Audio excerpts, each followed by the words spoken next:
प्रकारे कामकाज होणार आहे काहीच मत द्यावे.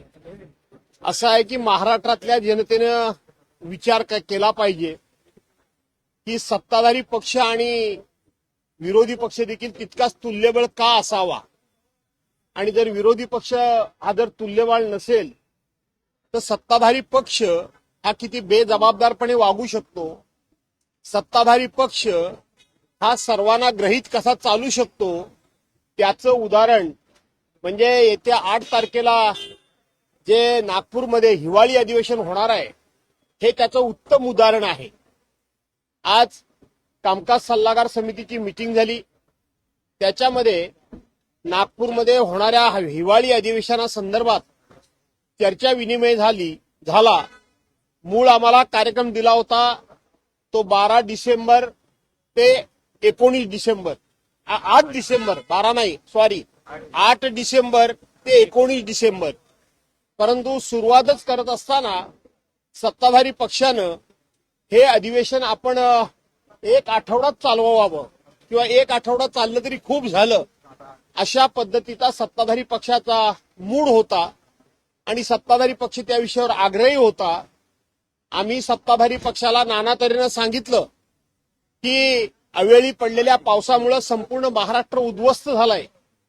तुम्ही मंत्रिमंडळामध्ये शेतकऱ्यांना मदत करण्याची घोषणा केली आहे, परंतु खऱ्या अर्थानं ती घोषणा ही विधिमंडळाच्या फ्लोअरवर चर्चेला आली पाहिजे, त्याच्यावर विस्तारानं चर्चा झाली पाहिजे. आपण जे बोललात ते खरं की खोटं हे एकदा महाराष्ट्राच्या जनतेला कळलं पाहिजे. आणि म्हणून अधिवेशन हे 2 आठवड्याच्या ऐवजी 3 आठवडे घ्या असा आमचा आग्रह होता. 3 नाही तर किमान ठरल्याप्रमाणे 2 आठवडे तरी अधिवेशन घ्या हा आमचा हट्ट होता, परंतु सरकारनं हा हट्ट मान्य केला नाही आणि अधिवेशन हे 14 तारखेला गुंडाळण्याचं जाहीर करून टाकलं. सर, सरकारच्या अडचणी आहेत त्यामुळे हे अधिवेशन 1 आठवड्यापुरतं आणून ठेवलंय. असं आहे की सत्ताधारी पक्ष हा संख्येनं भरपूर आहे, खूप मोठा आहे, पाशवी बहुमत आहे, परंतु विरोधकांच्या प्रश्नांना सामोरं जाण्याचं त्यांच्यामध्ये नैतिक धाडस नाही. सगळ्या क्षेत्रामध्ये सगळ्याच घटकांना त्यांनी घोषणांनी फसवलेलं असल्यामुळं सत्ताधारी पक्ष संख्येनं जास्त असेल, परंतु विरोधी पक्षाच्या भडीमारापुढे विरोधी पक्षाच्या प्रश्नांना उत्तर देण्याचं धाडस आणि उत्तर ही सत्ताधारी पक्षाकडे नसल्यामुळं सत्ताधारी पक्ष हा अधिवेशन वाढवून घेण्यास तयार नाही. सर, विरोधी पक्ष नेत्याच्या संदर्भात तुम्ही मागणी केली का आजच्या संपूर्ण सल्लागार समितीच्या बैठकीमध्ये? काय उत्तर सरकारकडनं देण्यात आलेलं आहे? मी सरकारला हे सांगितलं की आज वरचं विधान परिषदेचे विरोधी पक्ष नेते त्यांची मुदत संपलेली आहे, विधानसभेच्या विरोधी पक्ष नेत्याच्या नावाची घोषणा झालेली नाही. आपल्या लोकशाहीची ही परंपरा आहे, लोकशाहीचं शान आहे, लोकशाहीची एक आपल्या सर्वांना जर का बूज राखायची असेल तर घटनेमध्ये, नियमामध्ये, कायद्यामध्ये विरोधी पक्ष नेता हा असलाच पाहिजे. विरोधी पक्ष नेता हा संविधानिक पद आहे, त्याला कायद्यामध्ये आधार आहे. उपमुख्यमंत्री पद ही पद संविधानिक नाहीत. उपमुख्यमंत्री पद ही पद कुठेही नियमामध्ये नाही. ही तुम्ही तुमची केलेली राजकीय सोय आहे. परंतु डॉक्टर बाबासाहेब आंबेडकरांची घटना असेल, विधिमंडळ नियम असेल, प्रथा परंपरा असतील, याच्यामध्ये विरोधी पक्षनेता हा असलाच पाहिजे अशा पद्धतीची तरतूद आहे. आणि म्हणून येत्या अधिवेशनामध्ये दोन्ही सभागृहाचे विरोधी पक्षनेतेपद तुम्ही या ठिकाणी जाहीर करा अशा प्रकारचा आग्रह आम्ही धरलेला आहे. परंतु सरकारकडनं काय मागणी करण्यात, सरकारकडनं काय उत्तर देण्यात आलं? सर, सरकारकडनं या प्रश्नाला उत्तर काय देण्यात आलं? सरकार गंभीर आहे का या प्रश्नाला घेऊन? काय परिस्थिती काय? सरकार सभागृहाच्या बाहेर बोलताना खूप गंभीरपणे बोलतं. सरकारच्या वतीनं आम्हाला काही अडचण नाही, आमची संख्या खूप मोठी आहे, विरोधी पक्षनेता असलाच पाहिजे, आम्हाला काही अडचण नाही, असं खूप साळसूतपणे बोलतात. परंतु तो कार्यक्रम विधिमंडळामध्ये येईल अशी अपेक्षा ठेवण्यापलीकडे आज आपल्या हातामध्ये काही नाही. तर या निवडणुकीमध्ये स्थानिक स्वराज्य संस्थेच्या निवडणुकीमध्ये पाहिलं तर सगळ्या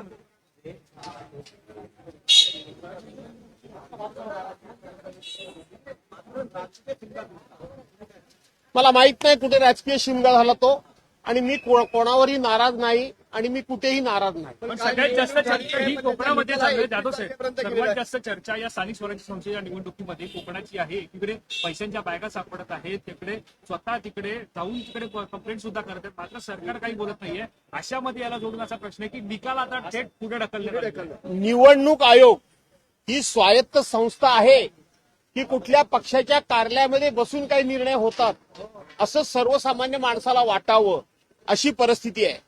22 तारखेला कोर्टानं निर्णय दिल्यानंतर 31 तारखेपर्यंत निवडणूक आयोग 24 नगरपालिकांच्या निवडणुका पुढे ढकलण्याची घोषणा करत नाही. 30 तारखेला करतं, मतदानाच्या एक दिवस अगोदर. काल मतदान होतं 2 तारखेचं. दुपारी निवडणूक आयोग जाहीर करतो की आता 3 तारखेला मतमोजणी होणार नाही, किंवा कोर्ट जाहीर करतं 3 तारखेला मतमोजणी होणार नाही तर 21 तारखेला होणार आहे.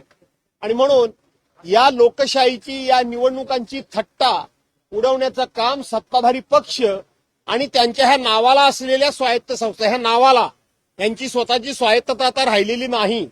हे आता आयोग फायोग जे हे आहेत हे फक्त मला वाटतं कोणाच्या तरी इशाऱ्यावर काम करणारे लोक झालेले आहेत. आणि म्हणून या सगळ्या गोष्टींची अशा पद्धतीनं वाताहत लागलेली आहे. एकीकडे मुख्यमंत्री म्हणत आहेत की निवडणुका पुढे ढकलणं हे चुकीचं आहे, मात्र अशा पद्धतीमध्ये दुबार मतदाराचा जेव्हा मुद्दा येतो त्यावेळेला मात्र मुख्यमंत्र्यांकडून बाजू घेतली जाते निवडणूक आयोगाची. याकडे कसं पाहता? असं आहे की तुम्हीच सांगता की एका वेळेला मुख्यमंत्री निवडणूक आयोगाच्या निर्णयाच्या विरोधात बोलतात, एकदा राज्याचे मुख्यमंत्री निवडणूक आयोगाच्या निर्णयाच्या बाजूने बोलतात असं तुम्ही म्हणता. याचा अर्थ महाराष्ट्राला पाहायला मिळालं की राज्याचे मुख्यमंत्री हे 2 तोंडानं बोलतायत. हे बरं झालं.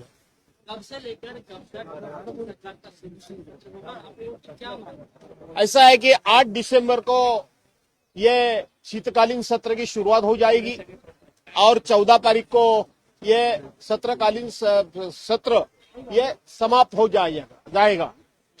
ज्यादा करते 7 दिन के लिए, सिर्फ और सिर्फ 7 दिन के लिए नागपुर में ये विंटर सेशन चलाया जाएगा, ताकि ये पूरा खर्चा करना या तो टाइम पास निकालना या तो हमने ये सेशन कर विदर्भ के लिए किया, बस इतना घोषणा करने के लिए ही ये सेशन है. किसी को न्याय देने के लिए, किसी को भी हक दिलाने के लिए, फार्मर को, कामगार को, महिलाओं को, किसी को ही मदद करने के लिए सत्र काम नहीं आएगा. विपक्ष की क्या मांग थी कि बहुत बड़े पैमाने पे जो है नुकसान हुआ है? हमें जब कार्यक्रम पत्रिका दी गई थी तो 8 दिसंबर से 19 दिसंबर तक यह सत्र चला जाएगा, ऐसी हमें कार्यक्रम पत्रिका मिली थी. हमने कहा था 19 दिसंबर के आगे और एक हफ्ता आप सेशन चलाइए ना, तो कम से कम 19 तारीख तक तो चलाइए. लेकिन रूलिंग पार्टी, सत्ताधारी पार्टी बिल्कुल मानने के लिए तैयार नहीं. उन्होंने ज्यादा से ज्यादा हम लोग 14 दिसंबर तक सेशन चलाएंगे, उसके आगे हम नहीं चलाएंगे, उन्होंने फाइनल किया. मुझे सवाल ये है कि एक बार फिर नेता विपक्ष के बिना सदन चलेगा? ऐसा हमने ये मुद्दा आज उठाया कि दोनों सदन के विरोधी पक्ष नेता पद खाली है और ये डेमोक्रेसी के लिए शोभा नहीं देता, ये डेमोक्रेसी के हित में नहीं है. डेमोक्रेसी रहेगी, कॉन्स्टिट्यूशन रहेगा, नियम रहेगा, कानून रहेगा, उसमें अपोजिशन लीडर होना ही चाहिए. ये कानूनी तरतूद है. राज्य के डेप्यूटी सीएम, उप मुख्यमंत्री महोदय, ये कानूनी तरतूद नहीं है, ये डेमोक्रेसी में और संवैधानिक पद नहीं है. फिर भी आप 2 डेप्यूटी सीएम बनाते हो और एक अपोजिशन लीडर बनाते नहीं. ये आप लोकशाही, जिसको डेमोक्रेसी बोलते हैं, उसका आप यहाँ गला घोट रहे हैं. हमने बता दिया. या निवडणुकीमध्ये 20 को मिली है चुनाव के दौरान पे पार्टी को लेकर कई तरह से बातें की जा रही है, उसको लेकर क्या कहेंगे? जब रूलिंग पार्टी हारने का मौका आता है तब इलेक्शन होने के बाद में वो जो बॉक्स होते हैं, बैलेट बॉक्स, मतदान पेटी होती है, उसको ईवीएम मशीन होते हैं, उसको रखा जाता है पेंडिंग.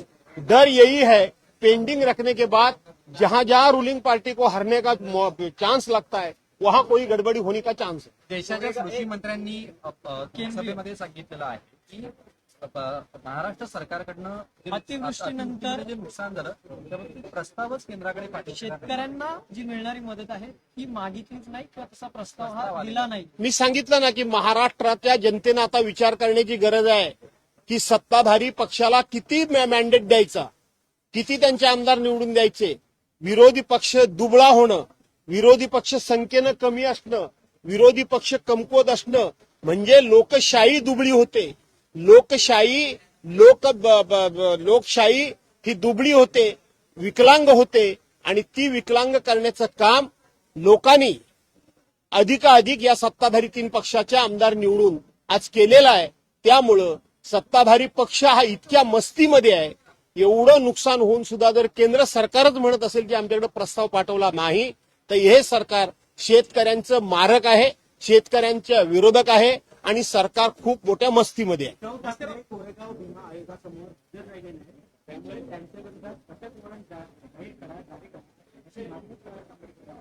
मला माहित नाही, या संदर्भामध्ये मला काहीच माहिती नाही. या निवडणुकीमध्ये 20 नेत्यांवरती आचारसंहितेचा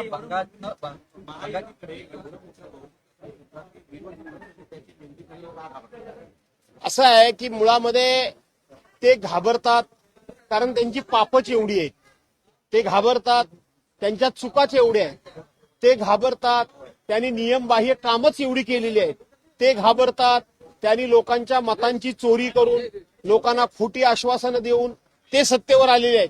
त्यांना माहित आहे की विरोधी पक्ष जरी संख्येनं कमी असला तरी सुद्धा अधिकृतपणे जर विरोधी पक्ष नेता निवडला गेला तर आपल्याला बाप दाखवण्याचं श्राद्ध घालावं लागेल आणि म्हणून ज्यांच्याकडे बापही नाही आणि श्राद्ध घालण्याची हिंमत नाही म्हणून ते विरोधी पक्ष नेता निवडत नाही. निवडणुकीमध्ये 20 नेत्यांनी आचारसंहितेचा भंग केल्याचं म्हणणं आणि ठपका हा निवडणूक आयोगाकडे ठेवण्यात आलेला. त्याच्यामध्ये राज्याचे दोन्ही उपमुख्यमंत्री आहेत. त्यांची जी विधानं आहेत ही कुठेतरी मतदारांना प्रलोभन देणारी अशा पद्धतीची आहे. त्या अनुषंगाने त्यांच्यावरती कारवाई केली जाऊ शकते.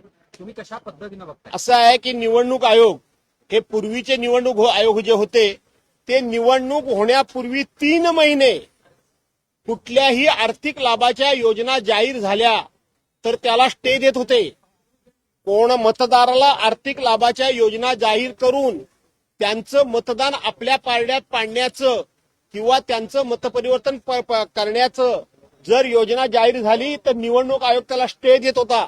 पण आताचा निवडणूक आयोग हा आंधळा आहे, मुका आहे, बहिरा आहे आणि कोणाच्या तरी पार्टी कार्यालयात बसलाय की काय असं वाटतं. आता बोलून फायदा काय? आता बोलून फायदा काय? लाडकी बहीण योजना जाहीर झाली निवडणुकीच्या तोंडावर. परवाच्या दिवशी बिहारमध्ये प्रत्येक महिलेच्या खात्यामध्ये 10-10 हजार रुपये गेले निवडणुकीच्या तोंडावर.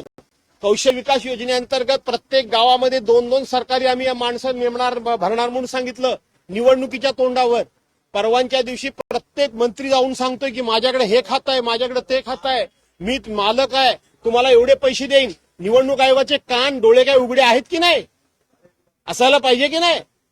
पूर्वी अशी घोषणा जाहीर झाली तर ताबडतोब त्याला स्टे दिला जायचा, ताबडतोब ती योजना रद्द केली जायची. आज निवडणूक आयोगाच्या खाली आयोगाच्या समोर अशा पद्धतीने ज्या वेळेला आणि सरकारी पैसे वाटून त्यांच्या खिशातले ते वेगळेच पण सरकारी पैसे वाटून लोकांची मतं घेतय आणि निवडणूक आयोग सगळं हे उघड्या डोळ्याने बघतय.